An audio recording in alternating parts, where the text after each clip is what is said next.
எபேசியர் 2:8 கிருபையினால் விசுவாசத்தை கொண்டு ரட்சிக்கப்பட்டீர்கள். இது உங்களால் உண்டானதல்ல, இது தேவனுடைய ஈவு. எவன் மேல் இரக்கமாயிருக்க சுத்தமாயிருப்பேனோ அவன் மேல் இரக்கமாயிருப்பேன், எவன் மேல் உருக்கமாயிருக்க சுத்தமாயிருப்பேனோ அவன் மேல் உருக்கமாயிருப்பேன் என்று சொல்லுகிறார். விரும்புகிறவனாலும் இல்லை, ஓடுகிறவனாலும் இல்லை, இறங்குகிற தேவனாலே ஆகும்.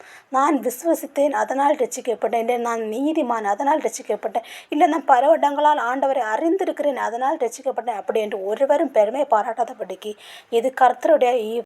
இயேசு கிறிஸ்து பிறந்த 40ஆம் நாள் அவரை ஆலயத்தில் காணிக்கை செலுத்தும்படியாக கொண்டு வருகிறார்கள். அப்பொழுது அங்கே சிமியோன் என்கிற ஒரு வயது முதிர்ந்த மனிதன் இருக்கிறார்.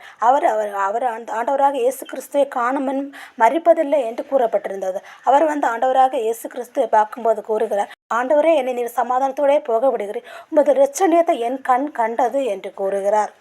கண்களால் பார்த்த ஒருவருக்கே அவருக்கு இவ்வளவு சமாதானமும் சந்தோஷமும் கிடைக்கும் என்றால் உண்மையிலேயே கர்த்தருடைய ரட்சிப்பை பெற்றோருடைய சமாதானம் எவ்வளவு பெரிதாக இருக்கும். அதான் கர்த்தர் சொல்லுகிறார், கர்த்தரால் ரட்சிக்கப்பட்ட ஜனமே உனக்கு ஒப்பான ஜனம் வேறொருவரும் இல்லை என்று. கர்த்தருடைய ரட்சிப்பு அவ்வளவு விலையேற பெற்றது. இயேசு கிறிஸ்து ஒரு நாள் சீமோன் என்கிற ஒரு பரிசேயன் அவருடைய வீட்டுக்கு விருந்துண்ண அழைத்திருந்தார். அப்போது அங்கே ஒரு பாவியான ஸ்திரீ தன் கண்ணீராலே அவருடைய பாதத்தை நனைத்து தன் தலைமையினாலே துடைத்து பரிமள தைலத்தை அவருடைய கால்களில் பூசுகிறார்.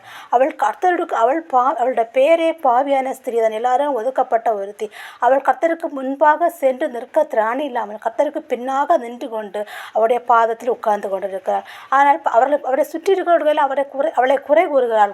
தூரம் அவர்களுக்கும் இவளுக்கும் ஒரு வித்தியாசம் உண்டு என்று அவர்கள் தூரமாக நின்று கொண்டு கர்த்தரை விட்டு தூரமாக நின்று கொண்டு அவளை குறை கூறுகிறார்கள். ஆனால் அவள் கர்த்தருடைய பாதத்தில் நெருங்கி இருந்து கொண்டு அவள் கர்த்தருடைய விலையேறப்பெற்ற ரட்சிப்பை பெற்றதனால் தான் நெருங்கி உட்கார்ந்து கொண்டிருந்தாள். கர்த்தர் நொறுங்குண்டதும் நறுங்குண்டதுமான இருதயத்தை புறக்கணியாத தேவன்.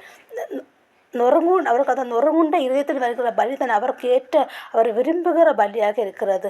தாவீதின் வாழ்க்கையில் ஏராளமான போராட்டங்கள், அந்த போராட்டங்கள் மத்தியிலும் அவர் தன்னை இருதயம் என்கிற அந்த தைல குப்பையை உடைத்து ஊற்றி கொண்டே ஓடினார்.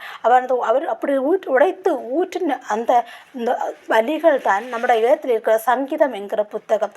அது இன்னும் அநேகருக்கு பிரயோஜனமாய் பரிமள தைலமாய் வீசுகிறது. கர்த்தர் பெரியவர், பெரிய காரியங்களை செய்வார். கர்த்தர் உங்களை ஆசீர்வதிப்பாராக. ஆமீன்.